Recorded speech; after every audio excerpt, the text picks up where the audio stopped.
Hello everyone, my name is Fadiyah Shauki. I am from Indra Prasapagiri University. My student number is 2024-7479-027.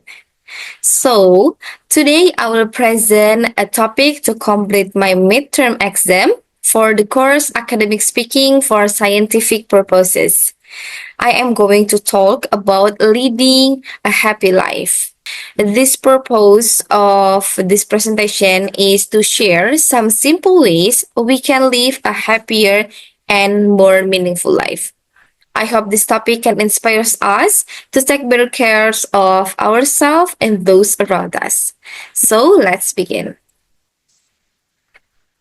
This presentation will cover six key parts. First, I will introduce the ideas of happiness and why it matters. Second, we will define what happiness really means and what it doesn't mean. The third, I will share some everyday habits that can actually increase our happiness. Fourth, I will explain some common challenge we all face in the maintaining happiness. Fifth, I will support these ideas with scientific research and studies. And finally, I will conclude by summarizing everything and offering a few practical steps to get started. Let me start with a question. Have you ever asked yourself, am I really happy? Sometimes we are so busy chasing success, grade, or approval that we forget to stop and check how we really feel. Many people think that happiness comes from external things like money, career, or status. And while those things can help, they don't guarantee true happiness. So, in fact, people who seem successful are not always the happiest. Everyone wants to be happy, but not everyone knows how. So, what really makes a happy life? It turns out the answer is surprisingly simple. It's about our mindset and habits. Now, this presentation explores simple research habits and for leading a happy life. So, what exactly is happiness? Some people think it's just a feeling, like being excited or laughing a lot, but happiness is more just than that. Psychologists define happiness as a state of well being where a person feels positive about their life and has a sense of purpose. It includes both of emotional satisfaction and life satisfaction. For example, even if you are going through a difficult time, you can still be happy if you feel grateful, connected, and helpful. On the other hand, having fun at a party might bring temporary joy, but it doesn't mean you are truly happy. So we need to look deeper than just fun or excitement. Now, let's talk about some simple, powerful habits that can lead to be real happiness. These habits are not complicated, but the key is to practice them consistently. First, we have gratitude. This means being thankful for what you have. It could be something small like a cup of small coffee, a kind friend, or even the fact that you are healthy. Reach a soul that writing just three things you're grateful for every day can change your mindset and reduce negative thought. The second is mindfulness. This is the habit of being present in the moment. Instead of worrying about yesterday or tomorrow, mindfulness helps you focus on the now. Simple mindfulness practice like breathing exercise or even walking without distraction can reduce stress and increase quality. The third is connection. Human beings are social creatures. Spending time with people we care about, like family, friends, even classmates, improves our emotional well being.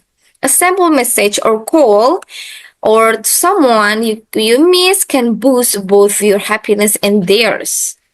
So the fourth is physical activity. Exercise doesn't just help our body, it helps our mind.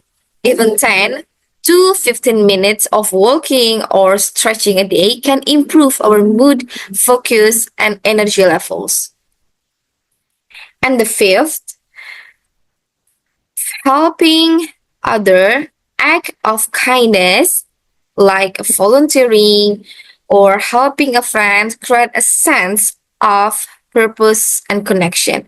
And interestingly, studies show that people who regularly help others tend to feel more satisfied in life. But let's be honest, it's not always easy to stay happy. There are many things that can block our happiness.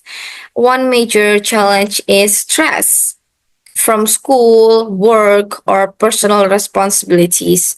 Other is overthinking. When we replay negative experience or worry too much about the future, we also face social comparison. So, especially on social media, when we constantly compare ourselves to other, we feel like we're not good enough, even we are doing just fine. And other challenge include toxic relationship where people brings us down or drain our energy and lack of self-care when we neglect our physical and emotional needs. So lastly is unrealistic expectations. Think we must be perfect, always productive or always happy can actually make us more frustrated. That's why it's important to recognize this challenge and deal with them with compassion, not self-judgment. So, how do we know this habit works? There are a lot of scientific research that support these ideas that happiness is a result of how we live, not what we have.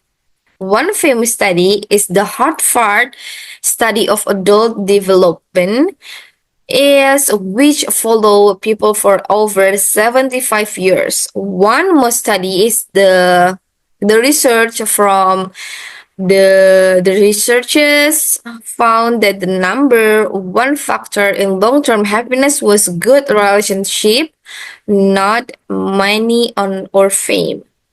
In the field of positive psychology, Dr. Martin Seligman introduced the idea that happiness is built through PERMA, positive emotions, engagement, relationship, meaning, and accomplishment.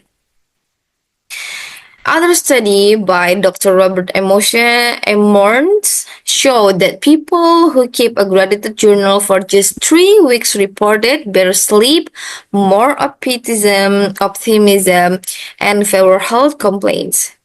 Neuroscience science also support this. For example, when we help each other, our brain releases dopamine, a chemical that makes us happy.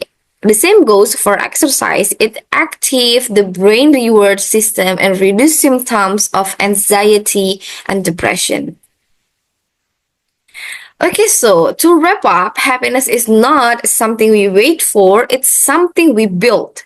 It doesn't depend on when or being rich, famous, or perfect. It depends on the small choices we make every day, like saying thank you, thinking mindful breath, moving our body, helping someone in need.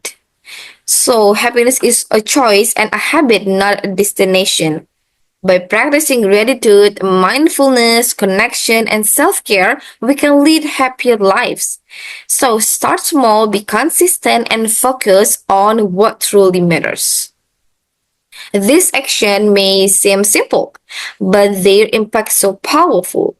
So, starting today, we can choose to practice happiness, not just chase it. So yeah, thank you very much for your attention. I hope this presentation gives you some practical ideas to make your life a little brighter, a little calmer, and a lot more meaningful. So everyone, have a happy day. Thank you. Bye bye.